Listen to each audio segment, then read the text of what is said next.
হয় বৰ্তমান আমি উপস্থিত হৈছোহি লাহৰীঘাট সমষ্টিৰ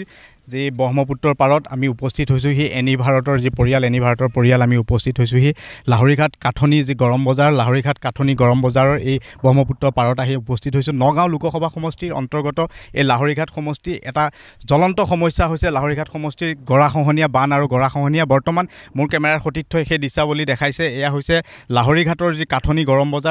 গৰম বজাৰত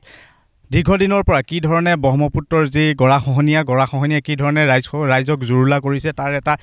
উদাহৰণ দিব বিচাৰিছোঁ এয়া হৈছে লাহৰীঘাট কাঠনিৰ সেই পৰিৱেশ বহু লোক গৃহহাৰা হ'বলগীয়া হৈছে এই গৰাখহনীয়াৰ কবলত এনি ভাৰতৰ দৰ্শকসকলক দেখাব বিচাৰিছোঁ সেই পৰিৱেশ কি ধৰণে উচ্ছেদ হ'বলগীয়া হৈছে বহু পৰিয়াল এই ব্ৰহ্মপুত্ৰৰ পাৰৰ পৰা বহু পৰিয়াল উচ্ছেদ হ'বলগীয়া হৈছে গৰাখহনীয়াৰ ফলত হাজাৰ ঘৰ ইতিমধ্যে উচ্ছেদ হৈছে হাজাৰ পৰিয়াল উচ্ছেদ হৈছে মোৰ কেমেৰাৰ সতীৰ্থই দেখাইছে কি ধৰণে এখন বাগান আছে বৰ্তমান গৰাখহনীয়া আহি তাৰ ওচৰ পাইছে চৰকাৰে বিভিন্ন ধৰণৰ প্ৰতিৰোধৰ ব্যৱস্থা কৰিছে যদিও কোনো ধৰণৰ এতিয়ালৈ স্থায়ী প্ৰতিৰোধৰ ব্যৱস্থা কৰিবলৈ সক্ষম হোৱা নাই বুলি ইয়াৰ যিসকল বাসিন্দাসকলে অভিযোগ উত্থাপন কৰি আহিছে আৰু যিহেতু লোকসভা নিৰ্বাচন সমাগত এপ্ৰিল মাহৰ ২৬ তাৰিখে অনুষ্ঠিত হ'ব দ্বিতীয় পৰ্যায়ৰ যি নিৰ্বাচন আৰু এই দ্বিতীয় পৰ্যায়ৰ নিৰ্বাচনত এবাৰ নগাঁও লোকসভা সমষ্টিৰ এই লাহৰীঘাট যি বিধানসভা সমষ্টি আছে লাহৰীঘাট বিধানসভা সমষ্টিৰ এই বাসিন্দা এইসকল ভোটাৰে ভোট প্ৰদান কৰিব কিছু ব্যক্তি আছে আমি তেওঁলোকৰ পৰা কিছু মন্তব্য জানিবৰ বাবে চেষ্টা কৰিম ইয়াৰ স্থানীয় ব্যক্তি হয় আপুনি ইয়াৰে অলপ উঠি দিব কি কয় ঠাইটোৰ নাম কি বুলি কয় এইটো কাটনি আপোনাৰ গৰাখহনীয়া আপুনি ভুক্তভোগী নে গৰাখহনীয়া ভুক্তভোগী কিমান বছৰৰ পৰা গৰাখহনীয়া হৈছে এইটো বছৰে খেদায় এবছৰত মাতাবৰী এখন বনায় সেইটো বছৰতে ভাঙি লৈ যায় তাৰ পিছ বছৰ আৰু এটা বনায় তেনেকৈ কৰি ৬-৭ বছৰ হৈ গ'ল ভাঙা যেহেতু লোকসভা নিৰ্বাচন আহি আছে কেইদিনমান পিছতে লোকসভা নিৰ্বাচন হ'ব এই লোকসভা নিৰ্বাচনত আপোনালোকে এই যিটো সমস্যাটো আপোনালোকৰ গৰাখহনীয়াৰ যিটো সমস্যা এই সমস্যাটো সমাধানৰ কাৰণে যিবোৰ দল আছে বিজেপি কওক কংগ্ৰেছ কওক বিভিন্ন দল আছে এই দলৰ যিসকল প্ৰতিনিধি আহিছে তেওঁলোকক আপোনালোকে খহনীয়াৰ সমাধানৰ কাৰণে স্থায়ী সমাধানৰ কাৰণে কিবা কৈছেনে আপোনালোকে কৈছোঁ সিহঁতে কৈছে কাম কৰি দিব কোনে তেনেধৰণে কৈছে আপোনালোকে বিজেপিয়ে কৈছে বাকী অহাই নাই কংগ্ৰেছে দীৰ্ঘদিন আপোনালোকৰ লাহৰীঘাট সমষ্টিত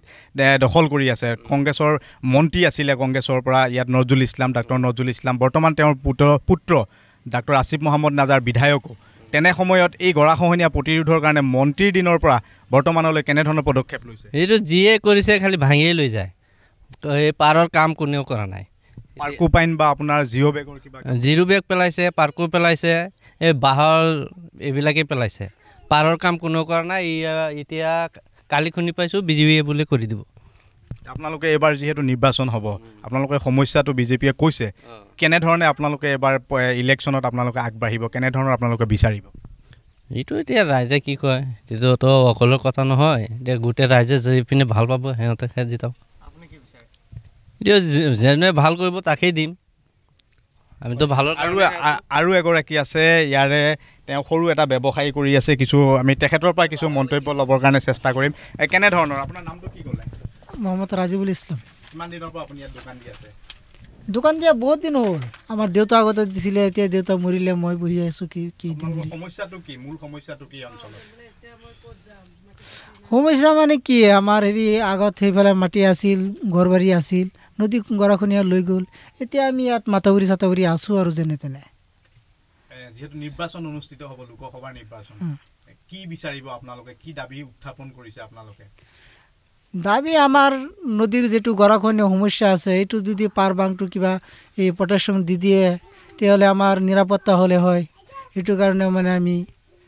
চৰকাৰৰ পৰা কৰি আছোঁ ধন্যবাদ জনাই আছোঁ এনেধৰণে ইয়াৰ যিসকল স্থায়ী বাসিন্দা আছিলে ইয়াৰ বাসিন্দাই তেওঁলোকৰ দাবী আছে তেওঁলোকে বিচাৰে যাতে এই যি গৰাখহনীয়া ব্ৰহ্মপুত্ৰৰ যি গৰাখহনীয়া এই গৰাখহনীয়া প্ৰতিৰোধৰ কাৰণে স্থায়ী এটা সমাধান তেওঁলোকে বিচাৰে আৰু এই স্থায়ী সমাধান বিচাৰাৰ সমান্তৰালকৈ তেওঁলোকে এইবাৰ লোকসভা নিৰ্বাচনত যি চৰকাৰে এবাৰ বিজয়ী হ'ব যি দলেই চৰকাৰ গঠন কৰিব তেওঁলোকৰ আহ্বান যাতে এই ব্ৰহ্মপুত্ৰৰ যি গৰাখহনীয়া লাহৰীঘাট সমষ্টিৰ ব্ৰহ্মপুত্ৰৰ যি গৰাখহনীয়া এই গৰাখহনীয়া স্থায়ী সমাধানৰ যাতে ব্যৱস্থা কৰে Join BSc Nursing and GNM at St. Martha Institute of Nursing, Guwahati under SM Group of Institutions.